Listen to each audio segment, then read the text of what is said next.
translated into Arabic, and the Arab Muslims loved it. They loved old day plantists because for them every plant bears signature of the divine.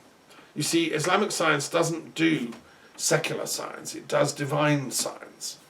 And when it studies a plant, say, it sees it as a creation by the divine. It has healing properties, which it reveals in the signature of its shape, its pattern, its... God doesn't hide the good news of the healing property of plants. He puts it there as a signature. Now, of course, modern Western secular botany says this is all nonsense. These Muslims are all, bonkers. Plants don't, have signatures from the divine. But I'm not so sure, I think we should revisit Islamic science and say, if the eternal universal consciousness that flows through all life and all being takes now the form of a plant, now a butterfly, now a grasshopper, now a human, it's the same kind of thing. The patterns keep recurring. It's the same cell shapes, the same patterns. And I've just been exploring in my book of the egg how this works. Plants have eggs just like humans do. And as fish do, and as dinosaurs did. The basic egg thing is constant and universal to them all, which is why I've explored it in my book of the egg. And so Islamic science was in love with nature, and it felt that plants were sent by God for the healing of humanity. And that's why it legalized things like marijuana. Cannabis was used as a medicine in Islam, in the right doses, in the right context, at the right time. Opium, likewise, it was a medicine, and it was grown in the Middle East. And they had a profoundly deep knowledge of these herbal plant remedies, and that could affect both the soul and the body. Well, instead of bombing Baghdad and all the stupidity of the Bush monstrosity war that was faked up based on false 9/11 nonsense, we should have been studying in the libraries and learning from Muslim botanists and scientists, and still should. Read my book on 9/11 if you don't quite understand what I'm talking about. I've written a 2-volume book about this, and calling for, in September this year, I'm going to be launching the International Historical Commission of Inquiry into 9/11, because we haven't been told the truth about it. And we can't know the truth about it until historians get to work on this. That's what we do professionally. We examine the data, the facts, the evidence. And it's now been, 20 or so years since we have. There's enough time gone past, though, so that we can look at this thing in proper detail and scrutiny. And this is what I call for in my work. Yeah, maths and religion, it's a fascinating field, and I'm enjoying it. My reason for doing it is peace, because I'm sick of the wars going on the planet, Luke was a warrior, yeah, but there's not enough room on the planet for all the warriors, the wannabe warriors, The guns are too dangerous, the missiles are too dangerous, the drones are too dangerous. We have to sublimate that warrior instinct, which I think all men have to some extent. It's sort of ingrained in our genes almost. When I was a little boy, I used to play cowboys and Indians and warrior games around the streets of Kemp Town, like all little boys. But you eventually grow out of it, and I think what we have to do, some people don't seem to have grown out of it, and they still think that life is about winning and fighting and defeating and battling. We have to outgrow that concept and realize that the warrior has to sublimate their warrior craft into what I call druid craft, which is the higher level of dealing with conflict, but moderating, mediating, and reasoning to a place of peace. So the druid has to somehow, or the Jain, or the Buddhist, or whatever you want to call it, the yogi, becomes the person that can see the solution to conflicts when they break out, and can help the collective of the tribe or the nation or of humanity. We're now at the point where we need the seers of humanity to step forth and show us the way out of this crisis that we're in. Now, science can't do that alone. You see, science creates these technocratic, imperialistic, elite institutions where only the knowledge keepers of that particular jargon are allowed in, be it a branch of medicine, a branch of sociology, a branch of mathematics or biology or anything. And they end up working for the military often enough because their knowledge is powerful. And the military is paying them vast sums to create things like COVID, and other weapons of destruction. That's how we have nuclear weapons and biological weapons and chemical weapons. It's scientists in their elite little ivory towers, speaking their unique jargon, getting paid vast sums to create things that can destroy us all. Now they're creating information warfare type things, like Chris Wiley exposed in his book. So we the people have to, stand up against this. And I'm the kind of Robin Hood of academia in that I'm saying, no, that's not the function of academics. I know enough about the jargon. I've studied long and deep enough in Senate House, which is a pyramid at the heart of Bloomsbury that symbolises what I'm talking about. It used to be the Ministry of Information in World War II. And it has a beautiful library. I love the University of London, but what I was asked to do was create an Institute of Peace Studies for the University of London. And I've been faithful to that task. I still believe immensely that London would be a great base for an Institute of Peace Studies attached to the university.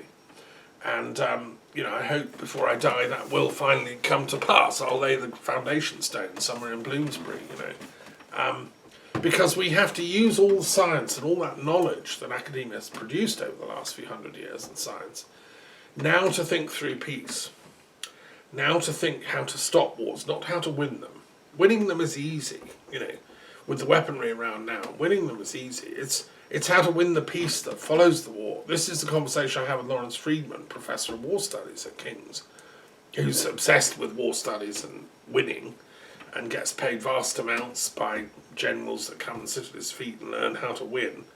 Well, I said, no, any old fool can win a war. It's how you win the peace. That's what they haven't been able to do over Iraq. And although he sat on the Commission of Inquiry into Iraq, the Chiltern Commission, they never got to grips with the fundamental problem with the invasion of Iraq, which is it was an invasion done on false pretenses. They were limited in their discussions, which was done under the Privy Council so that there could be no questions asked by us, no freedom of information requests allowed. And so the Privy Council it was an exercise in shutting the thing, clamping down on the truth. Which is why I'm saying the Privy Council should become now televised and publicised. It should be public like Parliament is. So these people can't get away with suppressing truth anymore. Why? Well, because I think the oxygen of publicity, as Jeremy Bentham said, is the only way we will get peace internationally on this planet. As truth circulates, and as our heart people say, we have islands of coherence.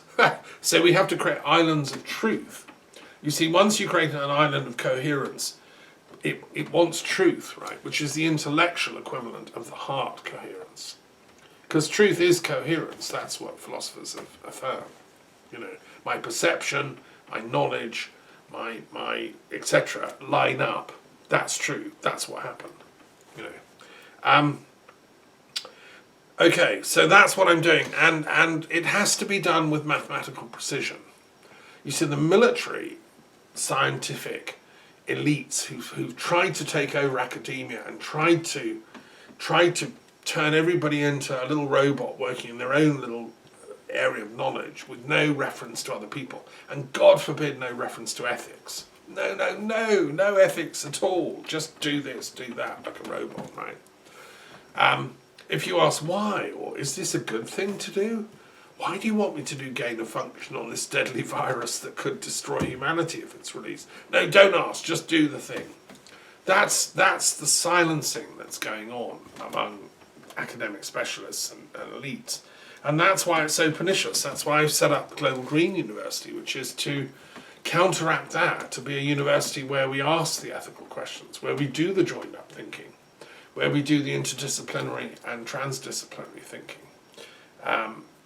Now, if we do that, And that is permeating across academia. I'm not saying that, it's the only university in the world doing that. Fortunately, there are pockets of resistance in every university, good ones, where scholars and philosophers are beginning to ask the why questions and peek over the barricades and say, oh, what? You in anthropology, you're working on symmetry of, things as well, and that's very interesting.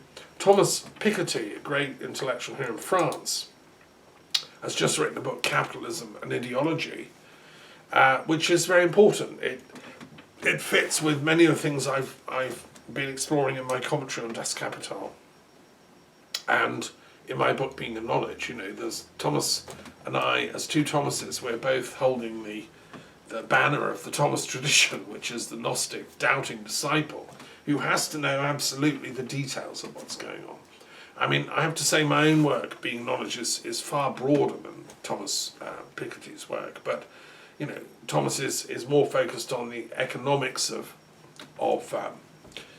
ideology and so on. But that is a very important work that he's produced, and it was just this year, I think, published. And so that's the kind of work the World Intellectual Forum are trying to facilitate.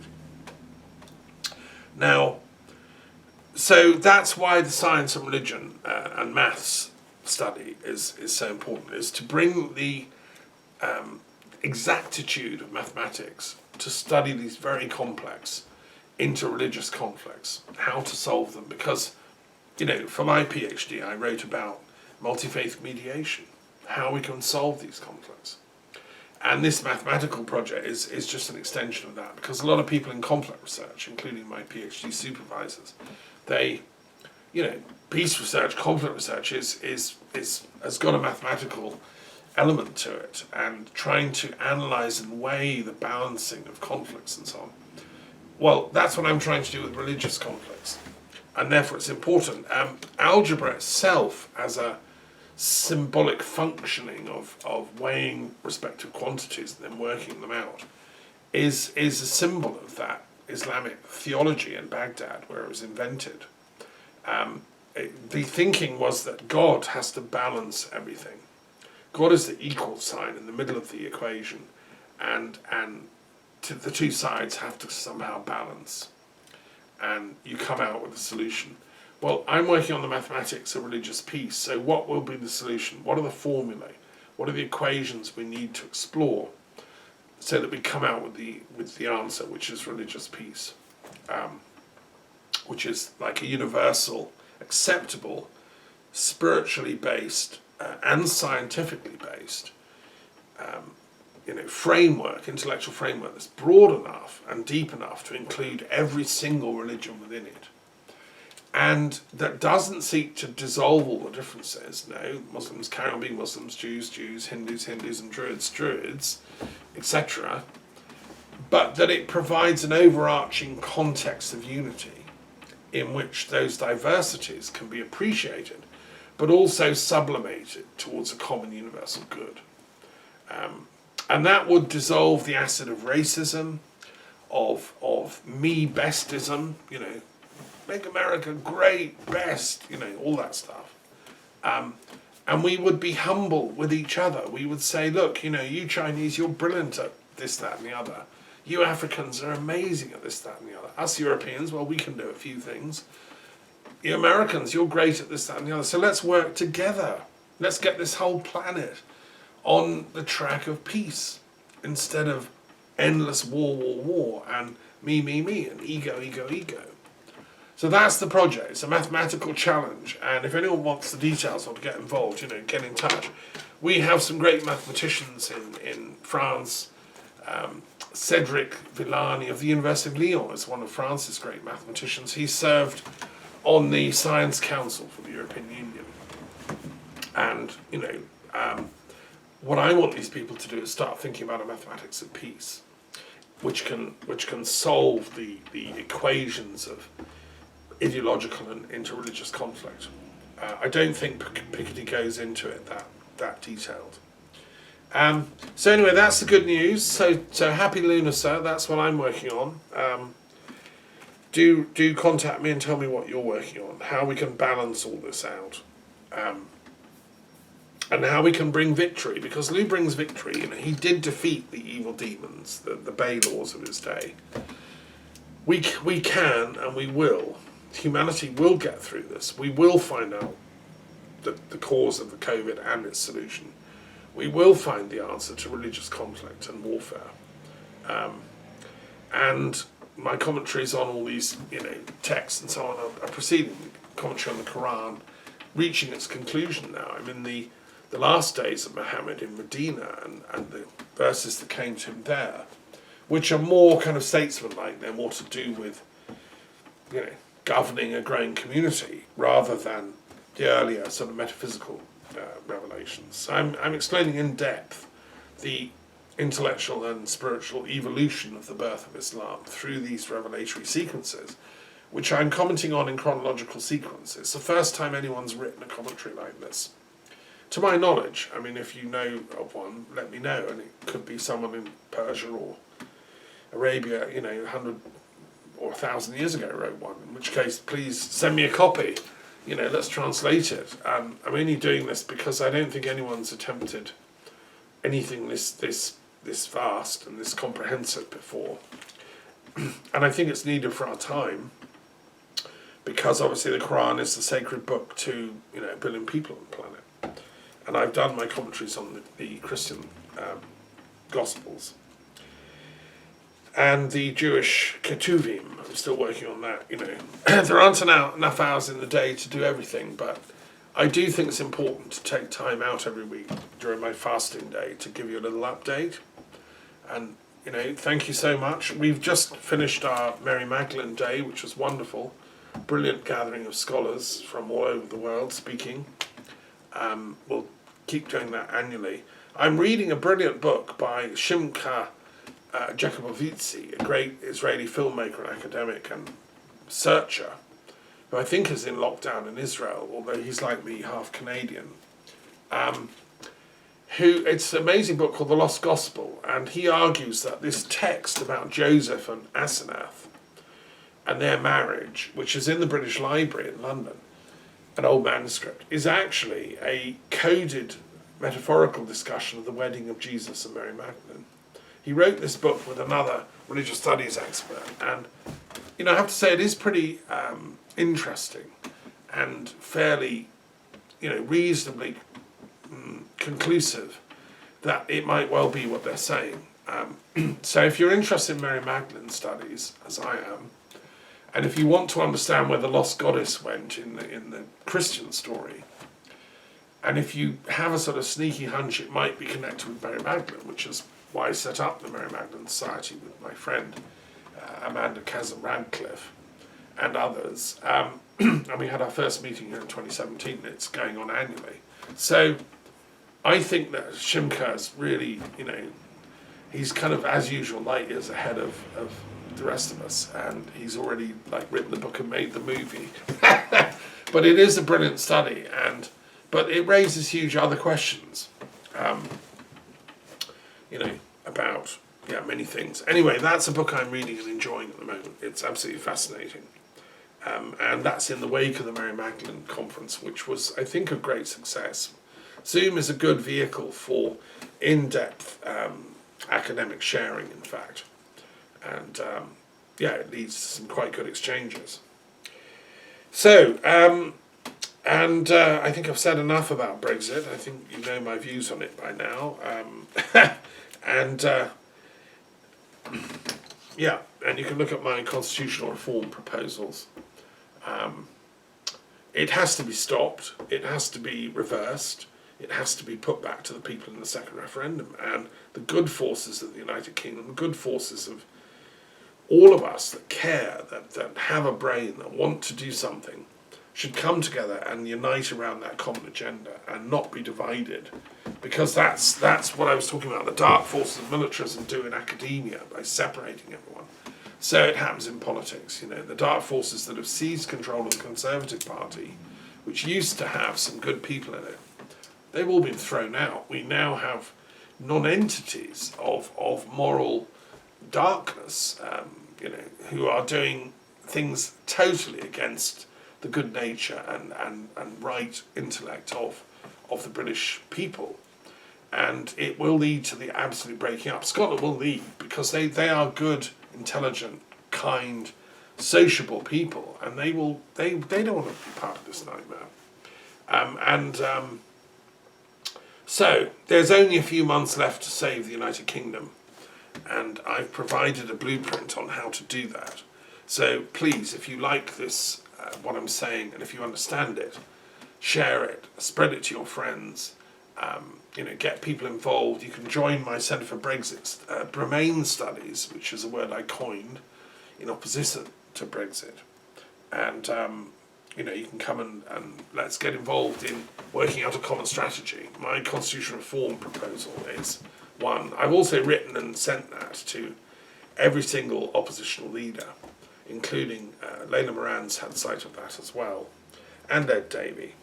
So anyway, whoever wins in that, I wish them luck. Finally, I want to say well done to the English cricket team, because I used to play cricket. One of the reasons I'm so annoyed about Brexit is it breaks all the rules of fair play. I was taught, by Brighton College, where I went to school, to play cricket to quite a high standard. And the first thing I was taught is you are honest. If you nick the ball with your bat and he catches you, then you walk, you're out. That's called fair play, the rules. Nowadays, of course, they have fancy equipment to check on all that. But in my day, it was a matter of honour and conscience. Well, the guys that have taken over my country, they don't seem to know those rules. They have not got the slightest clue. They've obviously never learned to play cricket. So it's good that the English cricket team are in a sense, they're there performing so that we remember the rules of cricket and we remember the honesty and probity and decency that the British character is supposed to be about. And the English character in particular has that moral duty to uphold its best standards. The Celtic nations never lost it, in my opinion, and they were usually oppressed by the English, who came in as a sort of conquering race and took over the British Isles. And there's a whole legacy of cruelty done against the Celtic fringe, against which the Druid traditions survived and continues to this day to bear witness to ultimately the power of truth. Lou has the sword of light, which is why I carry this peace sword of Albion, and together we will win. So look, I'm going to finish with a poem, as is my wont, because as a bard and a poet, I think it's very important that we use language to convey the good news, but also, the intense struggle that we're in for truth. This is not here as a rehearsal. This is the real thing. Right.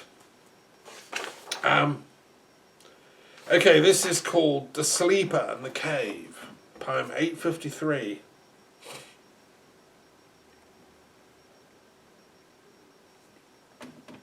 And I just want to say thank you so much to my friend Nisa Syed, who's co-secretary for London for the Institute of Peace Studies, who came here and stayed 10 days, and she read that wonderful poem by Mahmoud Darwish, the great Palestinian poet, called Mural, which is, I'd known of his work, and I was in Jaffa at the time of his death and funeral, interviewing a Palestinian social worker, and it was very moving watching his funeral, but I'd never actually really read his work before in detail. So Nisa, totally synchronistically, she didn't know I knew about his death and all that, brought that book with her. So she's read the whole thing out, and I'll be posting excerpts from it as the weeks progress, because it's to be mulled over slowly. But some of his metaphors are brilliant. And the whole thing seems to be a kind of reverie of him in almost like a near-death experience. He's obviously having a hospital operation, and he's in a place of whiteness. So thank you, Mahmoud Darwish, for your great work. I believe another great Palestinian poet has died recently in Canada, and I'll post more about that. But this is a poem of mine, The Sleeper in the Cave. I haven't been coming down this road for a long time. My heart hasn't come through these ways since getting lost in ancient time and losing track of the numbers. I haven't a recollection of being anywhere near here since long before these days started stacking up, like dirty plates at a wedding, waiting to be washed, and you lose count of them. Unless you remember fingers dancing on the surfaces of things, like rain on air, windswept, driving to an airport, that it's all one. When you remember that, suddenly, all the wedding plates get washed at once, and the molecular feast of love has never stopped happening. It's just what blocked you from seeing rolls away. Like the story of the sleeper and the cave. And you step out into the garden to meet the gardener.